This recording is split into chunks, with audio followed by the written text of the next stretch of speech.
বন্ধুরা, আমি আজকে শীতের শেষে কয়েকটা পিঠে করছি। এখানে আমি চালের গুঁড়ো, ময়দা, সুজি, দুধ দিয়ে আমি গোলাটাকে করে রেখেছি। আর নারকেল দিয়ে, কাজু বাদাম দিয়ে একটা পুর তৈরি করেছি। পাটিসাপটার পুর, এটা আপনারা সবাই জানেন। আর এবার আমি কড়াইতে একটা গোলা দিয়েছি, দিয়ে এইভাবে পুরটাকে আমি একদম পুরোটা ছড়িয়ে দিয়েছি যেন পুরোটাও পাওয়া যায়। এবার আমি এটাকে আস্তে আস্তে তুলে দেব। দেখুন বন্ধুরা, গুড় দিয়ে করেছি, কালারটা কত সুন্দর এসছে। এইভাবে আমি উল্টে দেব।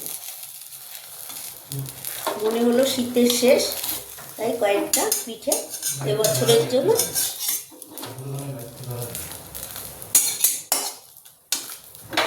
এইভাবে চামচ দিয়ে সাইডগুলোকে একটু চেপে দিলে পিঠেটা বেশ উঠবে ভালো। এই যে দেখুন বন্ধুরা, লোকে বলে ননস্টিক লাগে, কোনো ননস্টিক না, সিম্পল সিলভারের কড়াইতে কত সুন্দর পিঠে উঠেছে।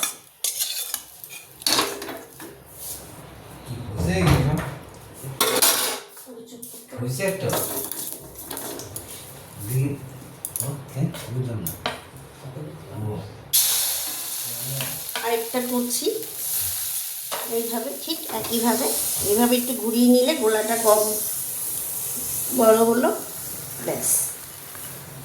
এক মাপের হলে যেগুলো সুন্দর লাগে। আবার একটু ছেই দিয়ে দিচ্ছি, ছেইও বলে, অনেকে পুর বলে, যে যেটা বলে। এই যে আমি একদম ধারগুলোতেও একটু দিচ্ছি যাতে পুরো মুখে এটা পড়ে। নারকেল দুটো শুকিয়ে যাচ্ছিলো, ভাবলাম কি করব, শীতও শেষ, যাক আজকে শীতের শেষে পিঠেটা ভেজেই ফেললাম।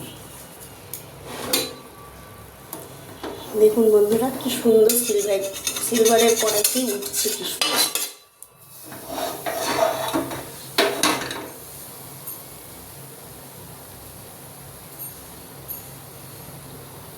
না ভাঙলে খুব ভালো লাগে পিঠেগুলো, এরকম চটচট করে উঠলে। এই যে উঠে যাচ্ছে, দেখুন। এই যে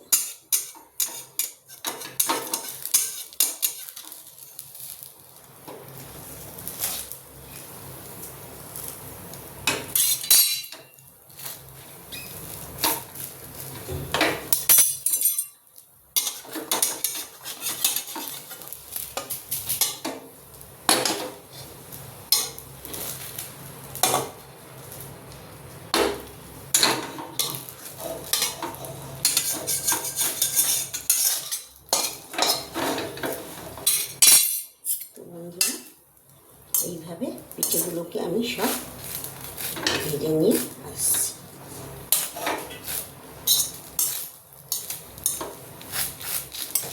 সাইডগুলো চেপে দিলে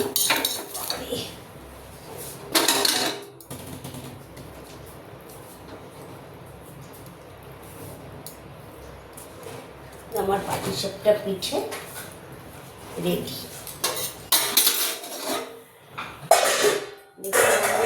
কি সুন্দর পিঠেগুলো হয়েছে।